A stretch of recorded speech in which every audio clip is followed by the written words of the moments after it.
जय श्री राम। मेरा नाम गोकुल सिंह चौहान, मैं इंदौर से हूँ। आज हम बात करने वाले हैं 4 ऐसी एक्सरसाइज की जो आप घर पर कर सकते हैं। आजकल के बिजी शेड्यूल में क्या होता है, किसी के पास वर्कआउट का टाइम नहीं होता, कोई जिम नहीं पा जा पाता है, ठीक है, क्योंकि लाइफ ही इतनी बिजी हो चुकी है, लाइफ स्टाइल सबका बिजी है। वर्कआउट के लिए खुद के लिए समय नहीं होता, सबके लिए समय होता है, सब काम होते हैं, बाकी खुद के लिए कुछ भी नहीं होता। इसके लिए मैं 4 ऐसी एक्सरसाइज लेके आया हूँ जो आप घर पर मात्र 20 से 25 मिनट में जो आप है अपने घर पर रोज डेली सुबह कर सकते हैं। ठीक है, इसके लिए आपको कुछ नहीं करना, सिर्फ सुबह उठना है। उठने के बाद में जो आपको कुनकुना गर्म पानी करना है। कुनकुना गर्म पानी करने के बाद उसमें एक नींबू डालना है। नींबू से क्या होता है, नींबू एक ऐसी प्राकृतिक चीज़ है, एक नेचुरल चीज़ है जिससे जो हमारी डायबिटीज़ मतलब जो डाइजेशन होता है वो पूरी तरह से ख़त्म होता है। ठीक है, अगर आप कुनकुने पानी में एक नींबू डालेंगे और उसको पिएंगे, जिससे जो आपका पेट पूरी तरह से साफ़ हो जाएगा। ठीक है, पानी पीने के बाद में जो आपको वर्कआउट आपका स्टार्ट करना है, और ये ऐसी चीज़ें हैं 4 जिससे जो आपकी मेंटली भी आप स्ट्रॉन्ग बनेंगे, फिजिकली भी स्ट्रॉन्ग बनेंगे, और जो है चेहरे पे एक अलग सी चमक रहेगी। क्योंकि हम सुबह सुबह अगर मॉर्निंग में अगर वर्कआउट या योगा कुछ भी अगर कर लेते हैं तो हमारा जो पूरा दिन बहुत अच्छा निकलता है, लेजीपन नहीं रहता है। ठीक है, और एक्सरसाइज करने से पहले सबसे ज़्यादा ज़रूरी चीज़ ये है कि जो मैं एक्सरसाइज बता रहा हूँ ये आप खुले में करें। ठीक है, घर में बंद कमरे में नहीं करना है, टेरेस पे करें, गार्डन में करें, जिससे क्या होता है सुबह सुबह की जितनी नेचुरल ऑक्सीजन हम लेते हैं उतना ही जो ज़्यादा अच्छा लगता है। जैसे कि आप नॉर्मली अगर सुबह वॉक करते हैं तो उसमें भी काफ़ी अच्छा लगता है। क्यों? क्योंकि सुबह सुबह हमें एक ताज़ी हवा मिलती है। ठीक है, इसी के साथ हम समय वेस्ट ना करते हुए जो आज का वर्कआउट की जो 4 स्टेप्स है वो मैं आपको बताता हूँ। तो सबसे पहले जो हमारी एक्सरसाइज है वो है सपाटे, देसी सपाटे। जो मैंने पुरानी वीडियो में बताया कि अगर आपको फुल बॉडी वर्कआउट करना है, कोई अदर एक्टिविटीज़ नहीं करना है और सिर्फ एक ही चीज़ में जो आपको फुल बॉडी वर्कआउट करना है, तो सबसे बेस्ट है जो है सपाटे हैं। ठीक है, पुराने समय में जो अखाड़ों में सपाटे ही लगाए जाते थे, जिससे जो रहता फुल बॉडी वर्कआउट होता है। चेस्ट, बाइसेप, ट्राइसेप, बैक, हर चीज़ का जो है एक ही चीज़ में आपको निराकरण मिलता है। ठीक है, तो इसी के साथ जो आज शुरुआत करते हैं हम सपाटे की। सबसे पहली चीज़ आपको सपाटे लगाने हैं। आप पोजीशन देख लीजिए सपाटे की क्या आती है।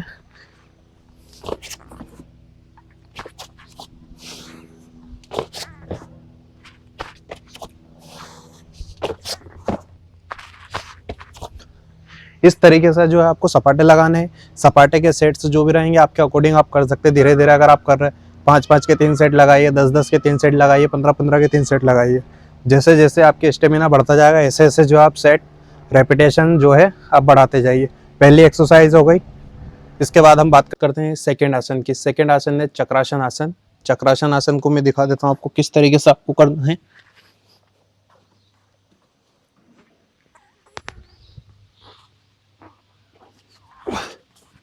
इस तरीके से जो है चक्रासन आसन रहेगा। इसको आपको 3 से 4 सेट लगाने हैं, जिनकी टाइमिंग मैं आपको अभी बता देता हूँ। इस तरीके से भी आप कर सकते हैं, या अगर आप स्टार्टिंग कर रहे हैं, आपसे चक्रासन इस तरीके से नहीं हो रहा तो उसका भी एक कारण है। आप पहले तो सीधे लेट जाइए। सीधे लेटने के बाद हाथों को यहीं पे अपने शोल्डर के पास रखकर यहीं से जो है हिप को ऊपर उठा लीजिए इस तरीके से।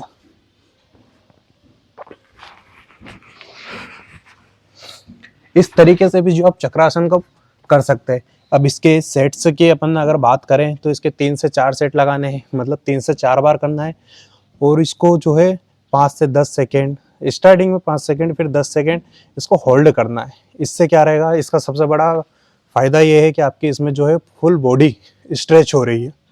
पहले हमने फुल बॉडी वर्कआउट करा, जिसके बाद में इसमें क्या हो रहा है, फुल बॉडी स्ट्रेच हो रही है, जिससे आपको मतलब कहीं कुछ काम करते वक्त एकदम से जो अकड़न आ जाती है वो नहीं आएगी। और ये इस चीज़ का सबसे बड़ा बेनिफिट ये है कि जो ओवर थिंकिंग की समस्या होती है, जो एक टेंशन रहता है, डिप्रेशन रहता है, ये सारी चीज़ें जो इससे ख़त्म हो जाएगी एकदम। अगर आप ये करेंगे तो आप 2-4 दिन में ही देखेंगे कि बहुत हल्कापन महसूस करेंगे, ऐसा भारीपन जो है शरीर में लगेगा नहीं। ठीक है, ये चीज़ें थी। इसके बाद में तीसरा जो हमारा आसन है वृक्षासन है। ठीक है, इसको जो देख लिया परफॉर्म कैसे करते हैं। सबसे पहले जो आपके हाथ को आपको स्ट्रेट करना है, मतलब नमस्कार की पोजीशन में करना है। उसके बाद में आपको पैर को उठा के अपनी जांग जो थाई है यहाँ पर लगा के इसको रखना है। इस तरीके से जो आपको वृक्षासन करना है, और जितनी देर होल्ड हो सके उतनी देर इसको होल्ड करना है। इसके फायदे बहुत सारे हैं जो मैं आपको आगे बताऊंगा। पहले इस पैर से करना है, जिसके बावजूद में इस पैर को हटा के फिर इस पैर से करना है। स्टार्टिंग में आप करेंगे तो आपसे सही साइड खड़ा हुआएगा नहीं, पोजीशन जो है डामाडोल हो जाएगी। बाकी धीरे धीरे आप अगर प्रैक्टिस करेंगे तो पोजीशन आपकी जो है परफेक्ट बैठ जाएगी। अब इसके फ़ायदे की बात करते हैं। इसके फ़ायदे ये है, इससे हमारी जांघें मजबूत होती है, ठीक है। मेडिटेशन का जो कंट्रोल होता है वो परफेक्ट होगा। इसके बाद में जो आपकी चाल होगी, चाल में सुधार आएगा। बहुत सारों को आपने देखा हो एकदम लेजीपन से चलते, मतलब वो तो चलते हैं, बाकी उनकी चलने की इच्छा नहीं होती है, पूरा शरीर टूटा हुआ रहता है। और मैंने स्टार्टिंग में बताया सपाटे, अगर आप सपाटे लगाएंगे फिर चाल चलेंगे तो जो शरीर में अगर जितनी ज़्यादा ताकत होती उतने ज़्यादा इंप्रेशन से जो आप चल पाएंगे, ठीक है। उस तरीके से ही ये भी एक्सरसाइज थी, इसमें भी जो आप चलेंगे तो इसका काफ़ी अच्छा रिजल्ट मिलेगा। ये जो जांघें हैं ये थोड़ी खुल जाएगी, उस तरीके से जो आपकी चाल में भी काफ़ी अच्छा सुधार होगा। इसके बाद बात करते हैं हम चौथे आसन की। अब चौथी जो हमारी एक्सरसाइज है भुजंगन आसन। भुजंगन आसन का नाम आपने पहले भी सुना होगा, देखा भी होगा। इसके फायदे भी बहुत सारे हैं। पहले जो मैं आपको परफॉर्म करके बताता हूँ, दिखाता हूँ इसका सेट किस तरीके से लगाया जाता है, जिसके बाद में जो है इसके बारे में अपन बात करेंगे, ठीक है। पहले आपको जो है पुशअप्स की पोजीशन में आना है, ठीक है। इस तरीके से जो आपको फॉर्म लेना है इसका। उसके बाद में आपको आगे की तरफ से अपन चेस्ट में अपन पुशअप्स लगाते इस तरीके से लगाते, बाकी इसमें इस तरीके से रहना है और आपको चेस्ट नीचे करके ऊपर ले जाना, इस तरीके से ऊपर आए। इसी के साथ में जो वापस नीचे जाके वापस उठना है। पहले देखिए आप, चेस्ट नीचे गया, फिर हिप नीचे आए, ठीक है। चेस्ट अप हो गया ऊपर आके, फिर उस तरीके से हिप ऊपर गए, चेस्ट नीचे गया और फिर ये पोजीशन आ गई जिसमें हमने स्टार्टिंग करी थी। ये इसका तरीका है। इसके बाद में इसमें आपको सांस को भी रोकना है, सांस को भी होल्ड करना है। इससे जो है आपको बाइसेप पे भी फर्क पड़ेगा, चेस्ट पे भी फर्क पड़ेगा। जैसे हमने बताया कि पहले सपाटे लगाएंगे, बॉडी स्ट्रांग होगी, ठीक है, फुल बॉडी वर्कआउट होगा जिसमें आपको हर मसल्स पे प्रेशर पड़ेगा, जिसके बाद में फुल बॉडी स्ट्रेच होगी, जिसके बाद में हमने चलने का तरीका बताया। अब ये चीज़ है जिससे आपका चेस्ट अप होगा। इस तरीके से जो आपका चेस्ट अप होगा और इसमें सांस होल्ड करनी है, वो मैं आपको बता देता हूँ सांस कहाँ पे होल्ड करनी है और कहाँ पे लेनी है।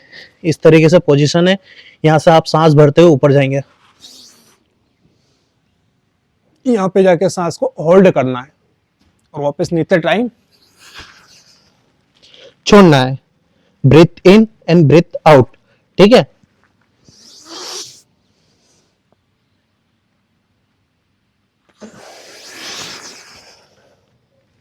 इस तरीके से जो इस चीज को परफॉर्म करना, इसके फायदे और भी बहुत सारे हैं। पहले तो आपका चेस्ट अप हो रहा, जो एक मैंने बता ही दिया, जिसके बाद में इससे जो है आपका स्टेमिना भी बढ़ेगा, ठीक है।